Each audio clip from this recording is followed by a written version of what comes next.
radio. This man a job wolo we ya Amandianeze.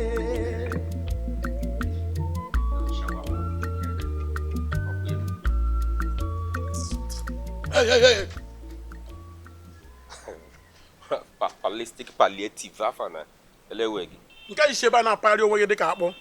Abo eji nkwambise bulata.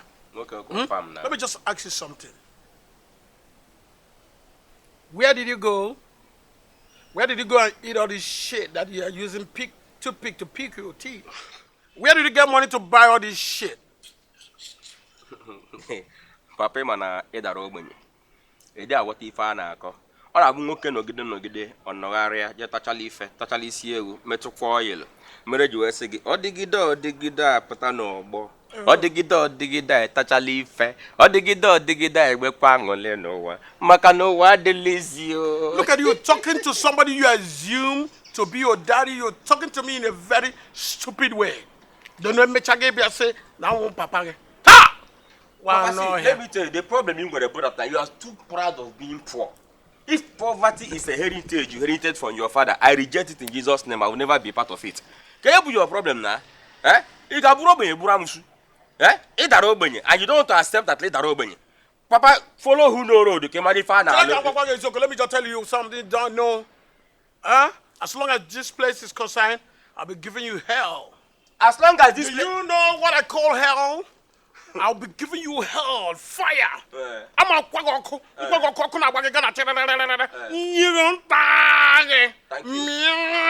Thank you. And then me charge. Gadika. Imota. Thank you. Imota. Oda. Politin baggage. Politin baggage zo oko. Nadi hen animia. Kangwage. Mkacha go ya kama piage. Akpuku ihe gado ga epines. Ma he ga na-emezi. Oh, he ga na-emezi.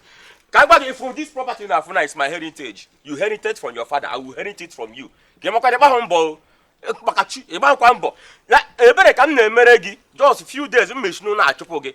All that belongs to me. Hey, don't allow anybody to hear that from you because they'll just throw you off. You know my blood? You don't even look like me. They're not getting up. Angela. Mama get up Ronaldo. So get up Angela. You begin to use suit like me a coat with him. I bought this in Los Angeles. This is the only thing you achieve from abroad now. I bought it in Los Angeles. This is the only thing you achieve. If Papa na your type, I'm fatherless. Are you going to oh, but you do not get the fatherless. You have been fatherless since the mama get Gragazroge in a hospital and na Ola here. Ugu get let him Uguana Enugu. Yamada Gragazroge. Gale Onyara Mutrawa, Naronyara, Moya, Bibi Yemia. Fia! God forbid I cannot have you. What a feather. Idiot! Very palliative nyash. Your butos is pam!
biko ego ndosara n'ime ụlọ m n'abalị afọrọzi m dị ego sị ka m bịa jụọ ya. Ego idosa n'ụlọ gị n'abalị frọz dị ike sị ka ị bịa jụọ m kemgbe nke a mekwana n'abalị m batara ka m were dị ego tinye n'akpa m wee dosa n'ime ụlọ dị ya. This morning na-abụghachara m the whole place afọrọ m dị ego. ana m aga na rum gị enweghị ihe m na-aga ebe ahụ eme onye na-achọ n'ego gị chọrọ ya ọfụma mama emeju bịa jụwa gị ụjọs ka m mezuo iwu gọsa ga-asị mgbe ahụ m chọbara ego ma m jụkwara ma mọda ya ka m ji bịa jụwa gị. ana m asọspekt na mpa were ego mụ na mpa ga-eburukwa ya n'ime ụlọ ahụ. nna gị ọ na-emezi aka ntụtụ ọ dị mgbe emebi ya na ndosi ego ndị sogo n'ụlọ ejeje were ya mụ na mpa ga-eburukwa ya o makwakwa ya jụọ ya n'ime gị jụọ ya mmeji ji ya na papa ga-eme ego ahụ ego na-efuzi n'ụlọ a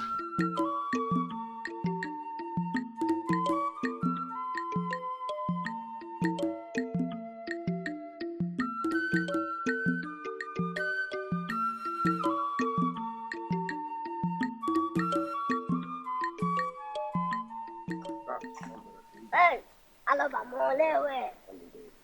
Nete kapala mse. ọnụ dodo baba enwere m shoda na ego ahụ ma tụrụ gasị nwanne ama m ebere gbuo m sam na ego ahụ as I'm talking to you now. ana m achọ ego ahụ achọ eziokwu Wegwuregwu ka ị na-egwu. Chọrọ wegwuregwu ka ị na-egwu. Lee nke wee hụ ego ahụ. Ka egwu dị chega. nwanne gị onye ọzọ na ma tụwara gasị maka ego ahụ na you the other person no today you know me now. When I'm talking to you kipa na ana m achọ ego ahụ achọ maka abụ achọla m the whole house from that money maka Chineke kere ma ama m bịa rie m ọrụ mụwa bụ lonado ka mmadụ bịara bịa ka amụ masị n'isi ka amụ bọọlụ n'isi pasị m bọọlụ n'isi nara m the money mana ịgwa gị eziokwu kwa akpi m Kọtara m ife na-akọ na ime ya anaghị na-akọ na ime ebe o si nwe m iwe na okomisi ma agbachigo kichin na o jikọ ipo ka izi nge ma ndị agụụ na-agụ m. Baba ama m ka m si akọwara gị ife a mana ụta m si agwa gị na ka o si wee dị mana ana m suspect my dad ana m suspect mpa m mana ọ bata ọ na-enye m uwe m na ọ ma onye mbụ ọ mana m adị ata anụ m ata. ana m suspect my dad ma ime na relax my family ga-provide ego ahụ kama my dad na-aga agba oge ahụ nwanne m onye ụlọ ọkụ m relax ọ na-agụ a ngwazi ka ezi anya ngwa achọzi m iri m na ihe bụ na ka anyị rụọ 2 by 2 ka anyị rụọ 2 by 2 by tomorrow ma provide that money anyị ga ebe a na-ere ndị wetago ka anyị rụọ 2 by 2 wa for sure nwanne wetago ka anyị buo dị ọrụ na gbaga nwanne lee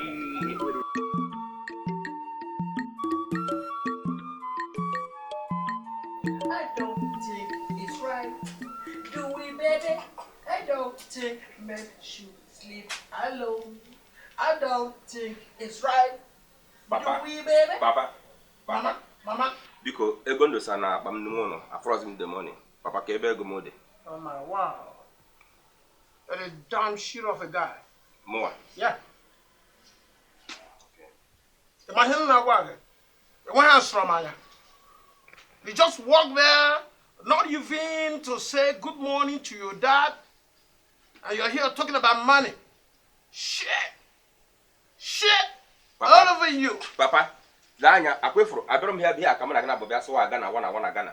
Abịara m here bịa so shit nsị, because bullshit m si ehi, emere ife dị n'ime. Papa, nye m achọrọ ịma bụ, get my money, ego ndosa na mụ nọ nye m ego m. Nye my money. What the hell? Are you sure you're okay? Go. Rona? Baba enwere m shoulder. Ị na-ajụ m ajụjụ ego gị? Nwanne. Kedu ụbọchị bido kpawa ego? Are you now Obi Kubana? Okay. Let's say you now do buying and selling. I don't know what you're selling anyway. Mami na-ere nnụnụ. Oh my heart. Papa, lezi ya ka m gwa gị papa, ikuku adị egbu mkpu o. Ikuku gbuo mkpu ya ekpuo.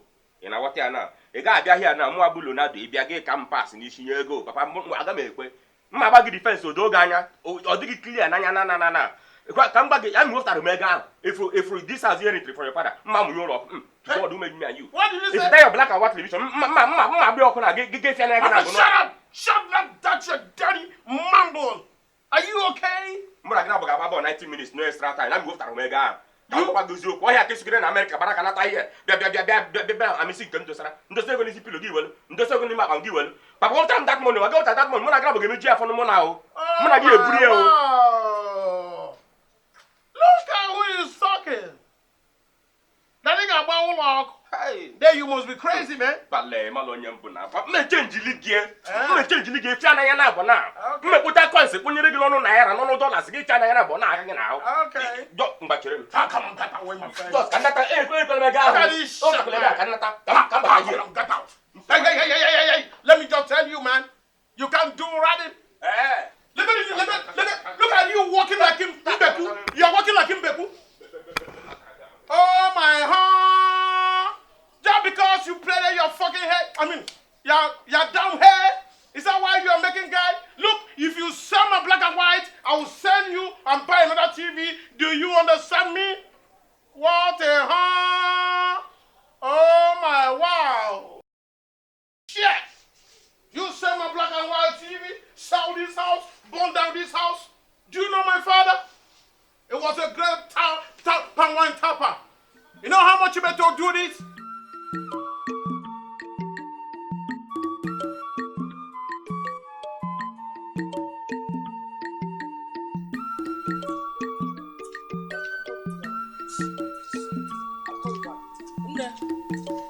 Hello, baby girl. Nne, ọ gwa ka m nọ na-akpọ ka m kelee gị. Ị nọ na-akpọ ka ikele, ị na-eme amụ nkịta. Ị mụ ka esi ekele mmadụ. Ewekwala iwe, ihe ahụ izi m na-afụ gị n'ụzọ a naanị gị. M sịkwa m ka m hụ gị gwakwanụ gị ka obi dị m. Mgbe niile m na-ahụ gị n'obodo a, ọ na-awụ ndị enyi gị, ọ bụ ndị ọyị gị nwaanyị. Ka ị mere aha m bụ Daniel, nwa Maazị Okoro. Gịnịkwa aha gị? Nna m, enwere m taịm gị. Ama m ụdị mmadụ gị. Unu ụmụ okorobịa ndị ha na-edufusi ntụntụ ụmụazị n'obodo na-achọ onye ị ga-aghọrị. Ka m gwa gị, awụ m nwata ibe gị, awụ m obere nwa ị ga-aghara otu ahụ. Excuse me. Nne chere, hello. Just very simple. Just very simple thing that I want to tell you. Since it's America, Lotta, I hope maybe you, Ronaldo, or what you call yourself, I hope maybe in all of this say Chokuma Google. Or watch your slate or board or maybe exercise book. I've never seen you complain that my exercise book has finished or my chalk is finished. What's going on? Choge gas school. Papa, mo achohe gas school. Gịnị mere ị ga-eji gaa gas school? Papa, nye mo achọrọ ịgba bọọlụ. Ọ mụ asị Ronaldo n'obodo a. Ada m aka pass ihe dị egwu. Ọ dị ka enwebe m na field before. Inwe m n'ihu ọrụ fụ ebe m na-aka pass. Anya m na-agba bọọlụ from goal to goal score net. Adị m aka akọ. Nka pass ozugbo from corner kick ana m enye goal. From free kick ana m enye goal. From goal to goal m luo ya n'ime net zam. Papa adị m aka pass o inwe m n'ihu ọrụ ebe m na-aka pass ịtụọ m egwu. Ma ihe wụ nwa buke. Okomle na-egote agagagagag bisheba igeze shiko na geshi na dịtị na nwa buke. Nwa buke na-akpọ onwe ya Ronaldo. Do you know what you are talking about? Let me just tell you. Let me be clear. Ị ga-agarịrị school. Ọ bụrụ ma ị chọghị ịga school ka m gwa gị eziokwu, then ụwa gị wụ ihe ghasara aghasa. I'm not joking. Papa, I know you're not joking. Mana ka m gwakwa gị nke bụ eziokwu o. Who school help? Nini na ahụ m nọ na class. Oge ọbụla chọrọ ịkpọli ndị na-akwụbụ ụgwọ school. Mụ aka na-ebu ụzọ akpọli. Oge ọbụla chọkwa na ịchụ ndị na-akwụbụ ụgwọ school na school. Mụ aka na-ebu ụzọ achụ. Now, abịa n'ime class kịta na ejize m merezi ewu. Nne na onwe m anyizi ewu Christmas. Ihe m na-anụ na ntị na mpa m n'obodo oyibo. Mana ihe niile ahụ fụrụ m n'ọhịa na-ata afọ ka mma ma aga school. Common no even iri nri wee jee school sef bụrụ problem. So papa, mụ achọghịzi ịga school. Ihe mụ achọrọ ịgba bụ gịnị football. That's a bullshit. Awashi. Ị maghị mere o ji kwụsị ịga school? Tell me. Ọ kwa maka a chụrụ enyi ya nwoke na school a na-akpọ agịrịga. Agịrịga gara zuo ihe na school achụ eke mma ha chụrụ agịrịga. Nwatakịrị asị agaghị agakwa school again. No. Let me just be clear. Na enyi gị nwoke akwụsịrị ya school maka ohi o zuru. A criminal, a buncombe, a labeled fool that had chụpụrụ na school. For that, gị si chọkwa ya ga school. What a huh? Let me tell you, my guy. If you don't want to go to school, or you decide not to go to school or have education, here cannot contain us. It's just clear. You just have to go to either you go to cemetery or Gega, or you go to Okuku, or you go to Okaya. Go there and live. But as long as this building is concerned, as long as this home is concerned, no, it cannot contain us. Simple. Papa, sometimes if I dey look at you like this, I dey imagine say how you become my father. Because now you are so proud of poverty. So that this kitchen line, I mean this Eba na azu oko na, kiji dey proud ni nwere ụlọ. Let me make it very clear to you. This house belongs to me. You inherited this property from your father. And now you are my father, I will inherit from you. Go away kwesi si here porumo. Yakwa me maho. Since this is obodo Igbo bata, ofuputa kini you change the boot to here since this obodo Igbo bata. What a hen, oh hen na no eba since e batara. Papa, gba you the truth. Don't deceive me and deceive my mother too. Joy. Mo abu si Leonardo, amunye pass. That name my papa mamia. Gba emi nwuru umu n'obodo Igbo, gba ni nwuru umu n'obodo Igbo. I ga go na ejecha ihe ni na gbara kanata ya na asị what a hen. Me change rig here now. Me mara onye mbu. And me were what they so this as my father. Did you hear what your son is saying? Bakuya. No. Did you hear what your son, whether you call him Rona or because let me just tell you, as I'm looking at you, one bouquet table. Do you know the word called tikoti? No. I'm going to say Rona. It passes from left angle, it passes from right angle, from post to post. Do you know the word called tikoti? That's what you are. Yes, and do you know the meaning of tikoti? Daba kwada she. That's the meaning. Tikoti, right now. That's what I'm telling you. And if you don't get out of my sight, Papa, I'm not going to go.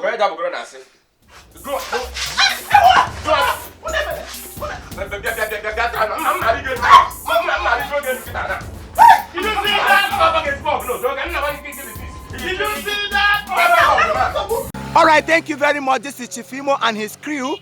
We beg all of you to keep subscribing to our channel, Chief Imo Comedy on YouTube. As you do that, God will bless you.